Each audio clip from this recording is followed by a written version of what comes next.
수명은 점점 길어지고 상대적으로 은퇴가 빨라지는 요즘, 소규모 자본으로 먹는 장사를 해보겠다는 사람들이 많아졌습니다. 어떻게 하면 먹는 장사로 돈을 벌 수 있습니까? 요즘 가장 많이 듣는 말입니다. 성공한 후에 그 뒷이야기를 쓰는 것은 쉽습니다. 하지만 식당을 창업하고 운영을 한다는 것은 결코 쉬운 일이 아닙니다. 먹는 장사가 어려운 이유는 1차적으로 장사가 되고 안 되고의 문제도 있겠지만 자존심의 문제가 생기기 때문입니다. 손님들이 하는 말 한마디 한마디가 때론 비수가 되어 꽂힙니다. 한신포차를 운영할 때 저는 매일 손님들한테 머리를 숙였습니다. 저보다 어린 사람이 함부로 대해도 무조건 다 참았습니다. 여기에 술이 끼어들면 더 심각해집니다. 술을 마시다 싸움이 크게 나는 걸 보고 경찰이 출동하는 일도 다반사였습니다. 다음날 아침마다 가게에 나가는 게 싫은 때가 많았습니다. 술을 팔지 않는다면? 말이야 쉽지. 술 없이 어느 정도 매출이 유지될 수 있을지는 심각하게 따져봐야 합니다. 저는 그동안 수많은 식당 프랜차이즈를 만들면서 성공뿐만 아니라 실패를 여러 번 경험했습니다. 외환 위기 때는 정말 바닥까지 망해봤습니다. 쌈밥집과 식당 몇 개를 운영했었는데 솔직히 말해 그때만 해도 식당 일이 내 필연의 업이라고 생각하지 않았습니다. 그래서 계속해서 다른 일을 찾았습니다. 그러다 건축자재를 수입할 수 있는 기회가 생겨 마음이 움직였습니다. 주변 지인들 역시 식당 사업 그만하고 건축자재 사업을 하라고 부추겼습니다. 보란듯이 건축자재 사업을 벌였고 보란듯이 폭삭 망해버렸습니다. 사회의 변화에 따라 대중들의 취향은 달라지기 마련입니다. 입맛도 마찬가지입니다. 예전에는 사람들이 즐겨 찾던 메뉴였는데 지금은 찬밥 신세를 받는 경우가 있고 과거에는 존재조차 하지 않았던 메뉴들이 지금은 호황을 누립니다. 식당의 경영 방식은 고정되어 있지 않고 이에 따라 달라질 수밖에 없습니다. 그래서 먹는 장사를 하면서도 끊임없이 공부하는 자세를 지녀야 하는 것입니다. 지금까지 먹는 장사에 있어 웬만한 마음가짐과 끈기가 없다면 성공할 수 없다는 것에 대해 주의를 주었다면 이제부터는 제가 실패해서 깨달은 식당 창업 전에 반드시 고려해야 할 7가지에 대해 말하려고 합니다. 저의 시행착오를 통해 여러분들이 실패를 최소화하고 시간을 아끼시길 바랍니다. 첫째, 음식점 사장은 일단 먹는 것을 좋아해야 한다. 요리는 할 줄 몰라도 최소한 음식 먹기를 미친 듯이 좋아해야 합니다. 음식 만드는 재주가 없거나 직접 만드는 것은 좋아하지 않는다 하더라도 최소한 머릿속으로 생각해보는 것은 좋아해야 합니다. 남이 만든 음식을 먹어보고 뭔가 문제점이나 또는 장점을 찾아낼 수 있는 분석력은 최소한 있어야 합니다. 음식을 싫어한다면 식당을 차려서는 안 됩니다. 둘째, 내 가게에 와준 손님에 대해 한결같은 고마움을 느낄 줄 알아야 한다. 특히 처음 식당 문을 열었다면 손님은 낯선 사람입니다. 낯선 사람에게 상냥한 얼굴로 인사를 건네는 건 쉽지 않습니다. 용기를 갖고 인사를 했는데 받아주는 이가 영 쌀쌀맞다면 마음은 순식간에 다치고 맙니다. 그렇게 하루에도 수십 번의 상처들이 쌓입니다. 손님이 아무리 쌀쌀맞고 진상을 부린다 할지라도 사장은 언제나 웃는 얼굴로 인사를 하고 친절해야 합니다. 그런데 이때 중요한 것이 너무 넘치게 친절해서는 안 된다는 것입니다. 욕심이 앞서서 너무 과하게 친절을 베풀면 오히려 역효과가 날 수 있습니다.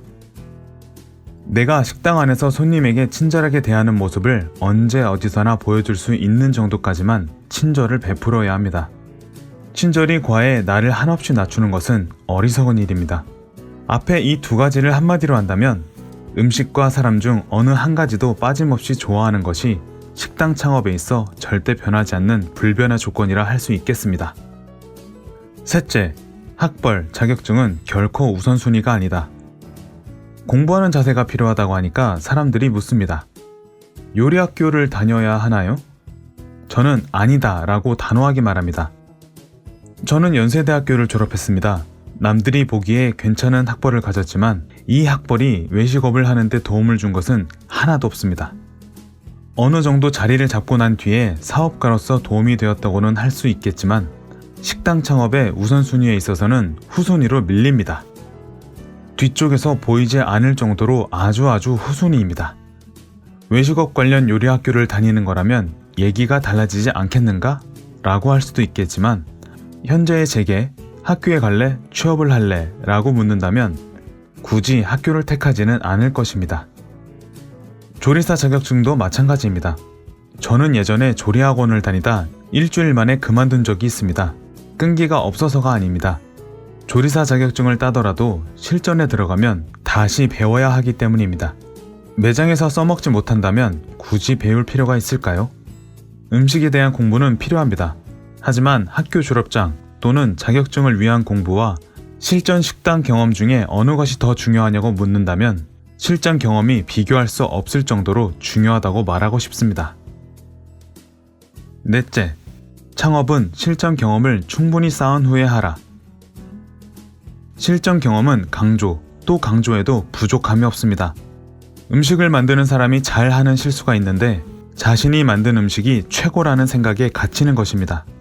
맛이란 본인에게는 최고라고 여겨질지 몰라도 먹는 사람 입장에서는 그다지 다를 것이 없는 음식인 경우가 허다합니다. 여기서 벗어나려면 실전 경험을 많이 해보는 수밖에 없습니다. 많은 곳을 다녀보고 먹어보고 다른 사람들의 반응을 유심히 보아야 합니다.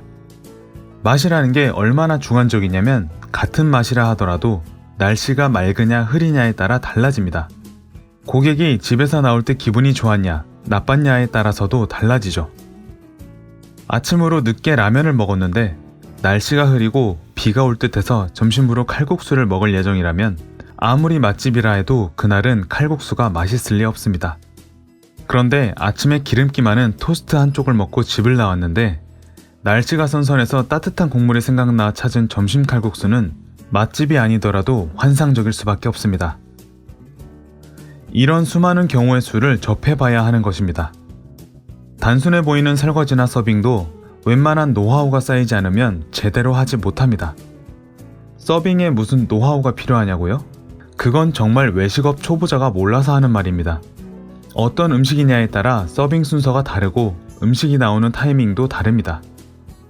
밑반찬을 미리 갖다주는 이유가 무엇인지, 고기가 왜 이 타이밍에 나오는지, 찌개는 언제 나와야 좋은지 이 모든 것을 직접 경험해봐야 합니다.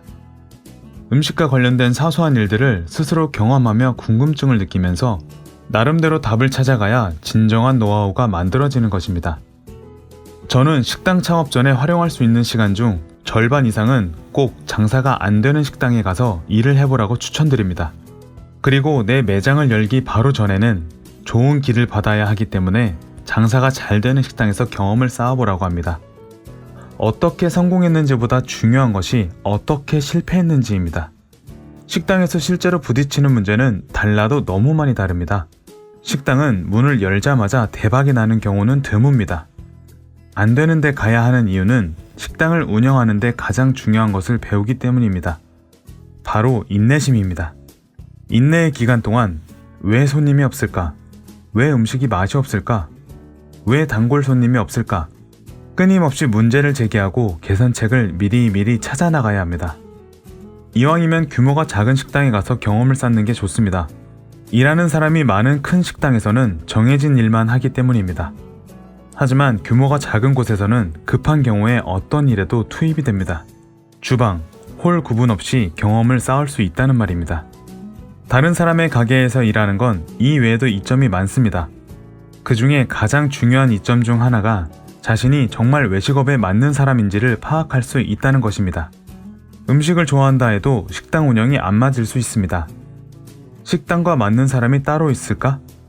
사실 직접 경험해보지 않고서는 누구도 알 수 없습니다. 이걸 식당 창업 후에 알게 된다면 정말 비용과 시간 손해는 어마어마할 것입니다. 다섯째, 메뉴는 너무 새로운 것을 해서는 안 된다. 제가 실패한 이유는 다양하지만 그 중에 반복적으로 겪었던 것 중 하나가 항상 없는 걸 만들려고 너무 멀리 가다 보니 실패를 한 것입니다. 메뉴를 만들 때는 이것저것 하는 게 좋은 게 아닙니다. 자신이 평소 제일 좋아하는 메뉴를 선택하는 것이 좋습니다. 자신이 제일 좋아하고 즐겨 먹는 메뉴인데 그동안 불편했던 게 무엇이었나를 곰곰이 생각하고 그걸 바꾸는 것입니다. 예를 들어, 비빔밥이 왜 비싸야 돼? 고깃집에 가서 비빔밥만 먹는 게 왜 창피해야 하지? 이런 질문을 던져보고 해결해보는 것입니다. 이렇게 만들어진 제 이름의 프랜차이즈가 국내보다 외국에서 더 통하는 비빔밥 전문점 백스 비빔밥입니다. 역전우동 0410의 탄생도 마찬가지입니다. 우동을 왜 기사식당이나 휴게소에서만 먹어야 돼? 깔끔하고 제대로 갖춰져 있는 곳에서 폼나게 먹으면서 값은 저렴한 우동집은 없을까? 평소 생각했던 불만사항이나 원하는 생각을 행동으로 옮기는 것이 가장 빠른 성공의 지름길입니다. 전혀 새로운 것을 하면 오히려 남들보다 몇 배는 더 힘들 수 있습니다. 여섯째, 음식 만드는 과정을 표준화하라. 표준화란 일정한 규칙에 맞도록 레시피를 조정하는 것입니다. 중국집을 예로 들면 일반적으로 짬뽕을 만들 때 돼지뼈나 닭발로 육수를 냅니다. 끓여가면서 그때그때 소금, 고춧가루, 후추 등의 간을 합니다. 이 과정이 짬뽕 맛을 내는데 핵심이기 때문에 오랜 경험과 노하우를 가진 주방장이 반드시 필요합니다. 그런데 이 점이 정통 중국집을 운영하려는 사장으로서는 큰 리스크입니다. 맛의 면에서 볼 때는 주방장의 컨디션에 따라 맛이 좌우될 수 있는 것이고, 비용적인 면에서 볼 때는 오랜 경험을 보유한 주방장일수록 인건비가 높을 수밖에 없습니다. 노련한 주방장은 구하기가 힘들기 때문에 식당 주인이어도 주방장의 눈치를 봐야만 해서 스트레스도 큽니다. 그러나 백종원의 홍콩 반점 0410은 다릅니다. 홍콩 반점의 짬뽕은 요리사가 없이도 요리가 가능합니다. 저는 주방장들이 본격 요리를 만드는 경우는 적고 짬뽕, 짜장을 주로 만든다는 데에 초점을 맞추었습니다. 그래서 짜장, 짬뽕을 중심으로 하는 중식당을 생각했습니다. 그리고 짜장, 짬뽕 소스를 그때그때 만들어가는 게 아니라 양념장처럼 한꺼번에 미리 만들어 놓고 사용할 수 있게 했습니다. 이렇게 되면 볶는 것만 배우면 요리가 가능해집니다. 볶는 기술은 3일이면 됩니다. 이렇게 만든다고 해서 맛의 차이가 클까요? 정성이 덜 들어갔을까요? 절대 아닙니다.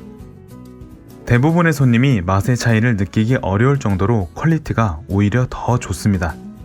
메뉴를 줄이고 레시피를 표준화해서 이미 배합된 양념을 넣는 방식으로 하니 과감하게 절차를 생략할 수 있고 궁극적으로 사람이 덜 들어가니 비용을 아낄 수 있게 되었습니다. 이 절감된 비용만큼 손님에게는 더 좋은 재료로 음식을 제공할 수 있게 되었습니다. 음식 과정뿐 아니라 전반적인 식당 운영에 있어서도 표준화라는 개념을 꼭 유념하십시오. 마지막 7째, 식당을 열고서는 인내심을 가져라. 인내심은 성공의 어머니입니다. 앞서 말했듯이 식당 문을 열자마자 대박이 나는 경우는 드뭅니다. 외식업은 금방 결과가 나오는 것이 아닙니다. 현재 잘 나가는 식당을 운영 중에 있는데 음식 맛이 형편없어진다 해도 당장 손님이 떨어지지 않습니다. 결과는 나중에 나타납니다. 지금 잘 안 되는 식당을 운영 중인데 내가 맛있는 반찬을 주고 열심히 한다고 해서 바로 매출이 올라가는 것도 아닙니다. 이 역시 결과는 한 타임 뒤에 나타납니다. 그래서 외식업이 어려운 것입니다. 식당은 몸으로 느껴야 되는 것이지 머리로 느껴서는 절대 안 됩니다. 머리로 느끼면 생각이 앞서가기 때문에 이런 상황에서 답답하기만 합니다. 제가 만든 프랜차이즈들 가운데서 열자마자 잘 된 것은 거의 없습니다. 지금은 자리 잡은 홍콩 반점 0410은 2년 동안 적자가 났었고 새마을 식당도 2년 반 동안 적자가 났었습니다. 둘 다 없어질 뻔한 프랜차이즈들이었습니다. 현재 인기 있는 백다방도 2006년부터 2012년까지 6년의 테스트 기간 동안 많은 적자를 봤습니다. 오랜 시간 동안 대박집으로 성공한 식당은 그만한 이유가 있습니다. 그걸 저도 이제서야 깨닫고 있습니다. 의욕적으로 뭔가를 해보겠다고 하던 사람들이 너무 쉽게 마음이 변하는 걸 그동안 많이 지켜봐왔습니다. 외식업에 뼈를 묻겠다고 해놓고는 얼마 못 가 포기하고 나타나지 않았습니다. 식당을 운영한다는 것은 맛과의 싸움에 앞서 결국 자신과의 싸움입니다. 그래서 인내심이 중요합니다.